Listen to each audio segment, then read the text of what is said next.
નમસ્કાર વિદ્યાર્થી મિત્રો, સ્વાગત છે આપ સર્વેનું ડિજિટલ પ્લેટફોર્મ સુધીર સર બાયોલોજીમાં. હવે આજનો લેક્ચર 11th સાયન્સના વિદ્યાર્થીઓ માટેનો છે. 11th સાયન્સના વિદ્યાર્થીઓ માટેનો આ લેક્ચર આપણે આજના દિવસમાં વર્ગીકરણની અંદર આગળના અભ્યાસ માટે આગળ વધવાનું છે. હવે વર્ગીકરણનો અભ્યાસ લાસ્ટ ટાઈમ આપણે કર્યો હતો કે વર્ગીકરણ છે એ કઈ રીતે કરવામાં આવે છે, વર્ગીકરણની અંદર પ્રાણીઓને કઈ રીતે મૂકવામાં આવે છે. તો સૌથી પહેલાં અહીંયા હું એક વર્ગીકરણની એક તમને ફોર્મેટ બનાવીને આપું છું કે એ ફોર્મેટ આપણે યાદ રાખીએ તો આજનો જે આપણે ટોપિક છે વર્ગીકૃત કક્ષાઓ, એના વિશે આપણે સરળતાથી અભ્યાસ કરી શકીએ. તો વર્ગીકરણની કક્ષા એટલે શું થાય? તો સૌથી પહેલાં એની અંદર આવશે જાતિ, ત્યાર પછી આવશે પ્રજાતિ, ત્યાર પછી આવશે કુળ, ત્યાર પછી આવશે ગોત્ર, ત્યાર પછી આવશે વર્ગ, ત્યાર પછી આવશે સમુદાય અથવા તો વનસ્પતિ હોય તો એને લેવામાં આવે છે વિભાગ, અને ત્યાર પછી આવશે સૃષ્ટિ, મતલબ કે વનસ્પતિ સૃષ્ટિ છે કે પ્રાણી સૃષ્ટિ. હવે ઘણા બધા વિદ્યાર્થી મિત્રોને ખબર ન હોય કે આ શું લખવું. તો લખવામાં બીજું કાંઈ નથી. તમે અત્યારે સુધી ભણતા એવા છે કોષ ભેગા મળીને પેશી બનાવે, પેશી ભેગી મળીને અંગો બનાવે, અંગો ભેગા મળીને અંગતંત્રો બનાવે, અંગતંત્રો ભેગા મળીને આખું એક શરીર બનાવે. એવી જ રીતે જાતિ ભેગી મળી, ઘણી બધી જાતિઓ ભેગી મળી અને પ્રજાતિ બનાવે, પ્રજાતિ ભેગી મળીને કુળ બનાવે, કુળ ભેગા મળીને ગોત્ર, ગોત્ર ભેગા મળીને વર્ગ, વર્ગ ભેગા મળીને સમુદાય. એક એક્ઝામ્પલ તમને આપું કે વર્ગ ભેગા મળીને સમુદાય બનાવે કયું? તો તમે જો સસ્તન વર્ગ, ઉભયજીવી વર્ગ, મત્સ્ય વર્ગ, આ બધાય ભેગા મળી અને એક સમુદાય બનાવે પૃષ્ઠવંશી. અને એવા ઘણા બધા પૃષ્ઠવંશી, મતલબ કે પૃષ્ઠવંશી સમુદાય, સછિદ્ર સમુદાય, કોષ્ઠાંતરી સમુદાય, આવા ઘણા બધા સમુદાય ભેગા મળે અને પરિણામે શું બનાવે? તો કે સૃષ્ટિ. કઈ સૃષ્ટિ? તો કે પ્રાણી સૃષ્ટિ. બરોબર છે? તો આ બધું શું છે? તો કે આ છે ને એક પ્રકારની વર્ગીકરણની કક્ષા છે, આ બીજી વર્ગીકરણની કક્ષા છે. એવી જ રીતે આ બધી છે ને બીજું કાંઈ નથી, એક પ્રકારની વર્ગીકરણની કક્ષા છે. અને આ જે વર્ગીકરણની કક્ષાઓ છે ને એના વિશેનો આજે આપણે અભ્યાસ કરવાનો છે. તો આજનો જે ટોપિક છે એનું નામ છે વર્ગીકરણની કક્ષા અથવા તો વર્ગીકૃત કક્ષાઓ. હવે સૌથી પહેલાં તો હું તમને એવું કહું કે વર્ગીકરણ છે એ ખાલી એક સ્ટેપની જ પદ્ધતિ છે? તો કે ના, વર્ગીકરણ છે ને એ એક ચરણની પદ્ધતિ નથી. મતલબ કે ક્રમશઃ શ્રેણીબદ્ધ ઘણા બધા ચરણની પદ્ધતિ છે. બરાબર? મતલબ કે એની અંદર ઘણા બધા ચરણો જોવા મળે છે. ચરણ એટલે શું થાય? તો કે એ બધાય ચરણ એટલે બીજું કાંઈ નહીં, એને જ આપણે શું કહીએ છીએ? કક્ષાઓ. હું તમને એક એક્ઝામ્પલ આપું કે તમને કોઈ પ્રાણી નવી શોધ થાય, કોઈ નવું પ્રાણી મળે તો તમે શું એક જ સ્ટેપની અંદર કરી નાખો છો એનું નામકરણ? તો કે ના, એ પ્રાણી કોઈ જાતિનું છે, પછી જોવાનું કઈ પ્રજાતિમાં આવે છે, પછી જોવાનું કઈ કુળમાં, કઈ ગોત્રમાં, કયા વર્ગમાં, કઈ સમુદાયની અંદર ને કઈ સૃષ્ટિમાં આવે છે. મતલબ વર્ગીકરણ છે ને એક સ્ટેપમાં પૂરું થતું નથી, ઘણા બધા સ્ટેપ છે અને એ બધા જે સ્ટેપ છે ને એને આપણે કહીએ છીએ કક્ષાઓ. શું કહીએ છીએ? તો કે કક્ષાઓ. હવે આ બધી કક્ષાઓ છે ને એ કે જો વર્ગીકરણ વ્યવસ્થાનો ભાગ હોય ને તો એને આપણે કહીએ છીએ વર્ગીકૃત કક્ષાઓ. શું કહીએ છીએ? તો કે વર્ગીકૃત કક્ષા. મતલબ કે આ વર્ગીકરણની કક્ષાઓ છે એ બધી જગ્યાએ વર્ગીકરણનો એક ભાગ છે. તમે જો જાતિ છે એ એક વર્ગીકરણનો ભાગ છે. તમે જો સીધું કોઈ પણ પ્રાણીને પ્રજાતિમાં ન મૂકી શકો. તો જાતિને વર્ગીકરણની અંદર આવે, પ્રજાતિ વર્ગીકરણની અંદર આવે, કુળ વર્ગીકરણની અંદર આવે. તો આ બધી કક્ષાઓ છે ને, બરાબર, આ બધાની કક્ષાઓ કહેવાય. જાતિ એક કક્ષા છે, પ્રજાતિ એક કક્ષા છે, બધા વર્ગીકરણનો ભાગ છે. એટલે આપણે એને શું નામ આપીએ છીએ? તો કે વર્ગીકૃત કક્ષાઓ. શું કહીએ છીએ? તો કે વર્ગીકૃત કક્ષાઓ. અને આ વર્ગીકૃત કક્ષાઓ છે એને વર્ગકી પણ કહેવામાં આવે છે. હવે આપણને પ્રશ્ન થાય કે કોઈ પણ પ્રાણી છે એને આ બધી વર્ગીકૃત કક્ષામાંથી કઈ રીતે આપણે મૂકીએ, કઈ રીતે એને વર્ગીકૃતની અંદર કક્ષાઓની અંદર મૂકવામાં આવે? તો એક સિમ્પલ એક્ઝામ્પલ દ્વારા સમજીએ. ફોર એક્ઝામ્પલ કે હું તમને એક અહીંયા નામ લખું. મેં લાસ્ટ લેક્ચરની અંદર કીધું હતું કીટકો. બરાબર છે? કીટક શું છે? તો કે it's a one type of a class. એક પ્રકારનો વર્ગ છે. બરાબર? આ છે વર્ગ. આ કીટક છે ને એક પ્રકારનો વર્ગ છે. તો એ એક પ્રકારની વર્ગીકરણની કક્ષાઓનો જ એક ભાગ થયો ને, વર્ગ. હવે કીટકને આપણે કઈ રીતે ઓળખીએ છીએ? તો કે એનું એક ખાસ પ્રકારનું લક્ષણ કે 3 જોડ સાંધાવાળા ઉપાંગો ધરાવે. બરોબર છે? એને આપણે કયા વર્ગની અંદર મૂકીએ? તો કે કીટકો. હવે જો સાંધાવાળા ઉપાંગો ધરાવતા હોય ને એ પ્રાણીને આપણે સંધિપાદની અંદર મૂકીએ છીએ. પણ જો 3 જોડ સાંધાવાળા ઉપાંગો ધરાવતા હોય તો એને સંધિપાદ સમુદાયનો એક વર્ગ છે કીટક, એની અંદર મૂકવામાં આવે છે. એમ તો તમે જોવા જાવ તો કાન ખજૂરો છે એ પણ કેમાં આવે છે? તો કે સંધિપાદમાં જ આવે છે. પણ એના પગ કેટલા હોય તો કોઈને નહીં ખબર હોય. તો કેવા શું માગે છે? કાન ખજૂરો છે એ સંધિપાદ સમુદાયનું પ્રાણી છે પણ કીટક વર્ગનું પ્રાણી નથી. સંધિપાદ સમુદાયનું વર્ગ કીટક એટલે શું થયું? તો કે 3 જોડ સાંધાવાળા ઉપાંગો ધરાવતા હોય એને કયા વર્ગની અંદર મૂકવામાં આવે? તો કે કીટક. હવે આપણે ધારો કે કીટકોને આ વર્ગની અંદર મૂકવામાં આવ્યા તો આપણે એના વિશે કંઈક જાણતા હતા તો ને. પછી હું તમને એક એક્ઝામ્પલ આપું કે આવા કોઈ બીજા એક્ઝામ્પલ તમે લઈ શકો તો હા લઈ શકાય. કે ધારો કે કોઈ સજીવ બાહ્ય કર્ણપલ્લવ ધરાવતા હોય. બાહ્ય કર્ણપલ્લવ એટલે શું થાય? તો કે બાહ્ય કાન. તો એને કયા વર્ગની અંદર મૂકવામાં આવે? તો બધાને ખબર છે કયા વર્ગની અંદર? તો કે સસ્તન વર્ગની અંદર. કયા વર્ગની અંદર મૂકવામાં આવે? તો કે સસ્તન વર્ગની અંદર. પછી એમ કહું કે જે પ્રાણી છે કે જે પાણીની અંદર રહેતા હોય અને જમીનની અંદર પણ રહી શકતા હોય તો એને આપણે કેની અંદર મૂકીએ છીએ? તો બધાને ખબર છે વર્ગ કયો આવશે? તો કે ઉભયજીવી. સમજાણું આખું? પછી એમ કહો કે જે સજીવ છે એ પેટે ઢસડાઈને ચાલતા હોય તો એને આપણે ક્યાં વર્ગમાં મૂકીએ? તો આપણને ખબર છે કે સરીસૃપ વર્ગ. પછી હજી કહું કે જે પ્રાણીઓ છે કે જે ઉડી શકતા હોય અથવા તો એનું શરીરનું જે બાહ્ય કંકાલ છે એ પીછા ધરાવતું હોય તો એ પ્રાણીને આપણે ક્યાં મૂકીએ છીએ? તો કે વર્ગ કયો આવશે? તો કે ઉભયજીવી. આ બધા એક એક્ઝામ્પલ છે, તમને ટેક્સ્ટબુકમાં નથી આપ્યા પણ તમે તમારા મનની અંદર ધારીને પ્રેક્ટિસ આની કરી શકો. મતલબ કેવા શું માગે છે? તો કે અલગ અલગ વર્ગની અંદર આપણે પ્રાણીઓને મૂક્યા કોના આધારે? તો કે બાહ્યાકાર લક્ષણોના આધારે. તો વર્ગીકરણની અંદર કોઈ પણ કક્ષા અથવા તો કોઈ પણ હરોળ છે ને એ ખાલી બાહ્યાકાર લક્ષણ ઉપર આધારિત નથી. એની અંદર ઘણા બધા જૈવિક લક્ષણો અથવા તો આંતરિક લક્ષણો પણ આધાર લેવામાં આવે છે. આપણે કીટકોને છે એ સાંધાવાળા ઉપાંગો ધરાવતા હોય એટલે આપણે એને ખાલી વર્ગ કીટકમાં મૂક્યા એવું જરૂર નથી. એની આંતરિક રચના પણ એવી છે કે જેનાથી એને વર્ગ કીટકમાં મૂકવામાં આવે છે. બાહ્ય કર્ણપલ્લવ છે એ બાહ્ય દેખાવ છે તો અંદરની જે દેખાવ છે એના આધારે પણ આંતરિક રચનાના આધારે પણ સસ્તન વર્ગની અંદર પ્રાણીઓને મૂકવામાં આવે છે. બરોબર છે?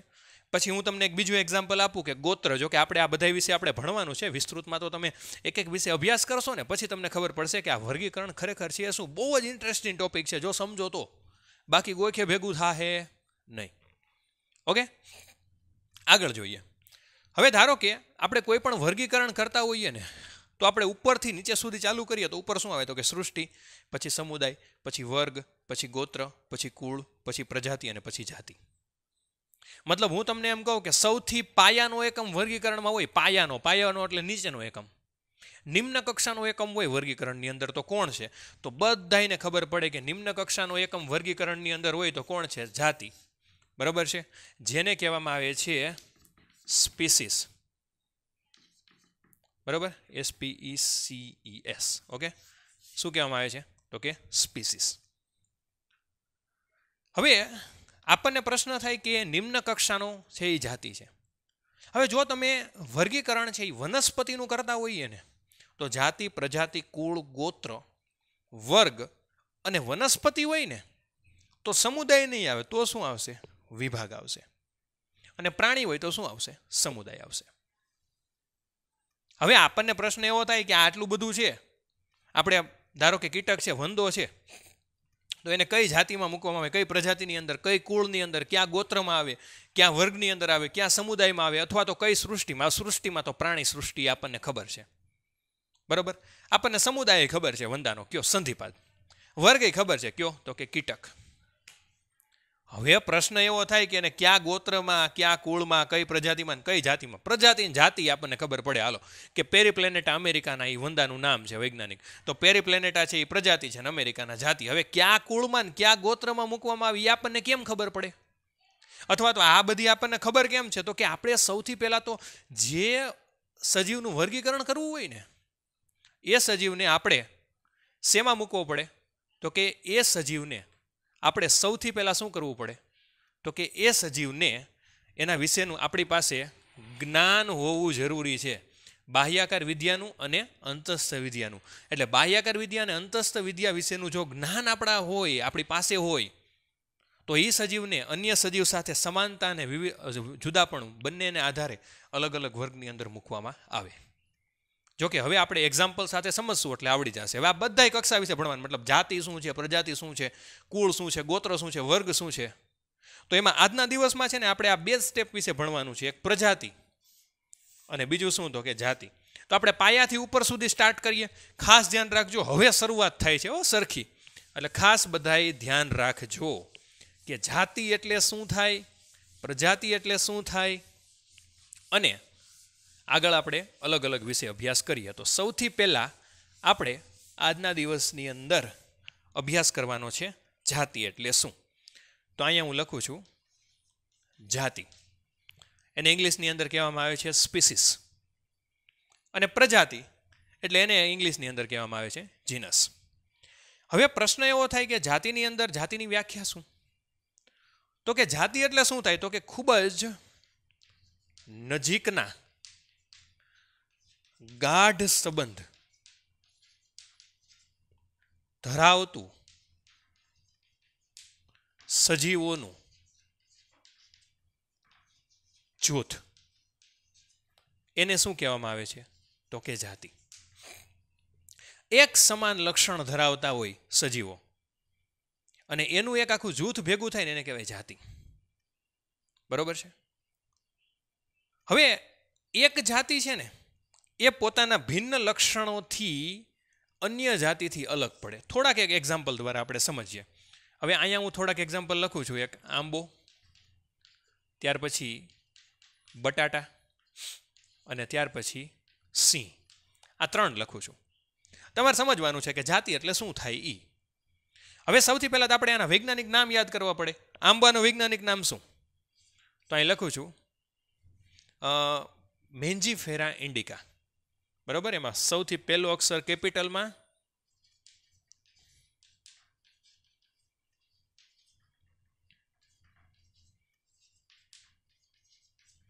નીચે શું કરવી? હંમેશા અંડરલાઈન. પછી બટાટાનું ઇંગ્લિશ સાયન્ટિફિક નામ શું? તો કે સોલેનમ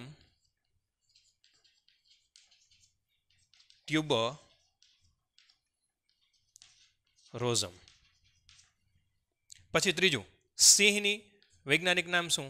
તો કે પેન્થેરા લીવો. હવે આ 3 નામથી આપણે જાતિનો અભ્યાસ કરીએ. સ્ટાર્ટ. હું તમને એમ કહું કે આ મેન્જીફેરા ઇન્ડિકા, સોલેનમ ટ્યુબરોઝમ, પેન્થેરા લીવો, આ ત્રણેય નામ છે, એમાંથી જાતિ કઈ છે? તો બધાને ખબર પડે કે આપણે જ્યારે સાયન્ટિફિક નામ લખીએ તો પ્રથમ પ્રજાતિ લખીએ ને પછી જાતિ લખીએ. તો દ્વિનામીકરણના નિયમ પ્રમાણે આમાં જાતિ કઈ છે? તો આપણને બધાને ખબર છે જો કે આ ઇન્ડિકા છે, ટ્યુબરોઝમ છે અને લીવો છે. આ બધી શું છે? તો કે જાતિ એટલે કે સ્પીસીસ. બરાબર છે? ત્યાર પછી પ્રજાતિ કઈ છે? તો આપણને બધાને ખબર પડે કે પ્રજાતિ કઈ છે? તો કે મેન્જીફેરા પ્રજાતિ છે, સોલેનમ એ પ્રજાતિ છે અને પેન્થેરા પણ શું છે? તો કે પ્રજાતિ. એટલે અહીંયા આપણે લખી નાખીએ પ્રજાતિ. ઓકે. હવે હું તમને પ્રશ્ન એવો પૂછું કે આ તમે જુઓ આખું કોષ્ટક, કે જાતિ ભેગી મળીને પ્રજાતિ બને કે પ્રજાતિ ભેગી મળીને જાતિ? તો બધાને તરત જ આન્સર હોય પાસે કે જાતિ ઘણી બધી ભેગી મળે ને એટલે પ્રજાતિ બને. એનો મતલબ શું થયો? તો કે કોઈ પણ એક પ્રજાતિ છે ને એ એક કરતાં વધુ જાતિ બનાવી શકે. અથવા તો ધરાવી શકે, મતલબ એક પ્રજાતિ પાસે એક કરતાં વધારે જાતિ હોય. એક એક્ઝામ્પલ આપણે આપીએ કે ફોર એક્ઝામ્પલ કે આ પ્રજાતિ છે ને આ જાતિ છે, બરોબર છે? આ પ્રજાતિ છે ને આ જાતિ છે. હવે આ બટાટા છે એનું નામ શું છે? સોલેનમ ટ્યુબરોઝમ. તો ટ્યુબરોઝમ છે ને એ જાતિ છે અને સોલેનમ છે એ પ્રજાતિ છે. તો સોલેનમ પ્રજાતિ છે ને એની પાસે બીજી કઈ જાતિ છે? તો કે સોલેનમ મેલોન્જેના અને સોલેનમ નિગ્રમ. હવે જો સોલેનમ છે ને એ એક પ્રજાતિ છે કે નહીં? એની પાસે એક કરતાં વધારે જાતિ થઈ. એક મેલોન્જેના. મેલોન્જેના એટલે શું થશે? તો કે રીંગણ. પછી નિગ્રમ એટલે કે પીલુડી. પીલુડી અથવા તો એને સુડિયા પણ કહેવામાં આવે છે, બરોબર છે? અને બીજું શું થયું? તો કે ટ્યુબરોઝમ એટલે બટેટા. મતલબ મેં શું કીધું કે એક પ્રજાતિ છે એની પાસે એક કરતાં વધારે જાતિ હોય કે નહીં? તો સોલેનમ એક પ્રજાતિ છે કે નહીં? તો એની પાસે એક કરતાં વધારે જાતિ છે. જોવો તો કઈ કઈ? તો કે મેલોન્જેના, નિગ્રમ અને ટ્યુબરોઝમ છે કે નહીં? હા કે ના? તો કે હા. પછી બીજું એક કહું કે માણસ છે એનું વૈજ્ઞાનિક નામ શું છે? તો કે હોમો સેપિયન્સ. તો એમાં સેપિયન્સ શું છે એની? તો કે જાતિ. અને એની પ્રજાતિ કઈ થઈ? તો કે હોમો. શોર્ટ એન્ડ સ્વીટ આ એમ કહેવા માંગે છે કે જાતિ એટલે શું થાય? તો કે નજીકના ગાઢ સંબંધ ધરાવતા સજીવનું જૂથ ભેગું મળી અને એક જાતિ બનાવે, અને એવી ઘણી બધી જાતિઓ ભેગી મળીને એક પ્રજાતિ બનાવે. મતલબ એક પ્રજાતિ પાસે એક કરતાં વધારે જાતિ હોય, બરોબર? અને એક કરતાં વધારે જાતિ હોય એનું એક્ઝામ્પલ આપણને આપી દીધું કે એક આ પ્રજાતિ છે એની પાસે એક કરતાં વધારે જાતિ એટલે સોલેનમ પ્રજાતિ છે, અને એની પાસે એક કરતાં વધારે જાતિ એટલે નિગ્રમ, મેલોન્જેન અને ટ્યુબરોઝમ છે. ઓકે, આ થયું જાતિ વિશેની માહિતી. હવે નેક્સ્ટ આપણે લઈએ પ્રજાતિ. પ્રજાતિ એટલે શું થાય? તો કે એક સરખી ઘણી બધી એક સરખા અથવા તો સમાન લક્ષણો ધરાવતી જાતિઓ ભેગી મળી અને જે બનાવે ને એને કહેવાય પ્રજાતિ. એટલે એ સિમ્પલ જ થયું. અગાઉ મેં તમને કીધું એમ કે એક પ્રજાતિ છે, સમજો ખાસ એક પ્રજાતિ છે, એ પ્રજાતિ એક કરતાં વધારે શું ધરાવે? તો કે જાતિ. હવે એનું એક હું તમને એક્ઝામ્પલ આપું કે ધારો કે અહીંયા લખ્યું છે મેં પેન્થેરા લીઓ, એવું લખ્યું છે કે નહીં? બરાબર? એટલે અહીં હું લખું છું પેન્થેરા લીઓ એટલે શું થશે? સિંહ. તો આ પેન્થેરા પ્રજાતિ છે કે નહીં? બરાબર છે? એની એક જાતિ કઈ થઈ? તો કે લીઓ. પછી એની જ બીજી જાતિ થાય ટાઇગ્રીસ, અને હજી એક ત્રીજી જાતિ થાય પારડસ. હવે આપણને પ્રશ્ન થાય કે આ પેન્થેરા લીઓ, પેન્થેરા ટાઇગ્રીસ, પેન્થેરા પારડસ એટલે શું? તો પેન્થેરા લીઓ એટલે આપણને ખબર છે સિંહ થાય. પછી પેન્થેરા ટાઇગ્રીસ એટલે શું થાય? તો કે વાઘ. અને પેન્થેરા પારડસ એટલે શું થાય? તો કે દીપડો. મતલબ કેવા શું માગે છે? તો કે સિંહ હોય, વાઘ હોય કે દીપડો હોય, એ ત્રણેય પ્રાણી ભલે અલગ અલગ છે પણ એની પ્રજાતિ કઈ છે? તો કે પેન્થેરા. એવી જ રીતે રીંગણા હોય, બટેટા હોય કે પીલુડી હોય, વનસ્પતિ ભલે અલગ અલગ છે પણ એની પ્રજાતિ કઈ છે? તો કે એક. સમજાણું? હવે પ્રજાતિ ઘણી બધી ભેગી મળે ને ત્યારે બને કુળ. એ આપણે આગળના લેક્ચરમાં ભણશું. અને છેલ્લે આમાં એવું કીધું છે કે આ પેન્થેરા જે પ્રજાતિ છે ને એ ફેલિસ પ્રજાતિથી અલગ પડે છે. હવે પ્રશ્ન થાય કે ફેલિસ પ્રજાતિ કોની છે? તો કે ફેલિસ પ્રજાતિ છે ને એ કોની છે? તો કે બિલાડીની. બરાબર છે? અને એ ફેલિસ પ્રજાતિ છે ને એ બિલાડીની છે. એટલે પેન્થેરા પ્રજાતિ, ફેલિસ પ્રજાતિ એ બધાય ભેગા મળીને કુળ બનાવશે. નેક્સ્ટ લેક્ચરમાં આપણે ભણશું ફેલિડી. એ કુળમાં પાછા સિંહ, વાઘ, દીપડો અને બિલાડી ની પાછા ભેગા થઈ જાય. ભલે પ્રજાતિ અલગ અલગ છે પણ ઘણી બધી પ્રજાતિ ભેગી મળે ને કુળ બનાવે ને તો એમાં પાછી અલગ ભેગા થઈ જશે. બરાબર? પછી ઘણા બધા કુળ ભેગા મળીને ગોત્ર બનાવે, ઘણા બધા ગોત્ર ભેગા મળીને વર્ગ બનાવી. આપણે ધીમે ધીમે આગળ જેમ જેમ લેક્ચર આગળ વધતો જશે એમ આપણે અભ્યાસ કરતા જશું.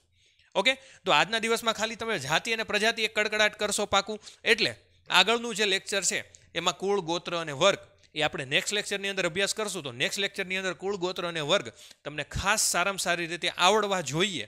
અને એ આવડવા માટે આજના જે 2 ટોપિક છે એ ખાસ પાકા કરવા. આજે મેં 2 ટોપિક ઓછા ચલાવ્યા છે, એની પાછળનું રીઝન એ જ છે કે આ 2 ટોપિક સરખા પાકા કરશો એટલે તમને આગળ આવડી જશે. તમારે એક જ વસ્તુ યાદ રાખવાની કે પ્રજાતિ છે ને 1 કરતાં વધારે જાતિ ધરાવે, કુળ છે 1 કરતાં વધારે પ્રજાતિ ધરાવે, ગોત્ર 1 કરતાં વધારે કુળ ધરાવે, વર્ગ છે 1 કરતાં વધારે ગોત્ર ધરાવે, સમુદાય 1 કરતાં વધારે વર્ગ ધરાવે, અને સૃષ્ટિ 1 કરતાં વધારે સમુદાય ધરાવે. એટલું યાદ રાખી લેશો એટલે આખું વર્ગીકરણ તમને આવડી જશે. બરોબર? પણ ખાસ સમજજો તો જ આવડશે. ઓકે, આ તમારે ખાસ સાયન્ટિફિક નામ પણ યાદ રાખવા પડશે, નીચે લીટી પણ કરવી પડશે, નિયમ અનુસાર નામ લખવા પડશે. ઓકે, તો સ્ક્રીનશોટ પાડવું હોય તો પાડી શકો છો.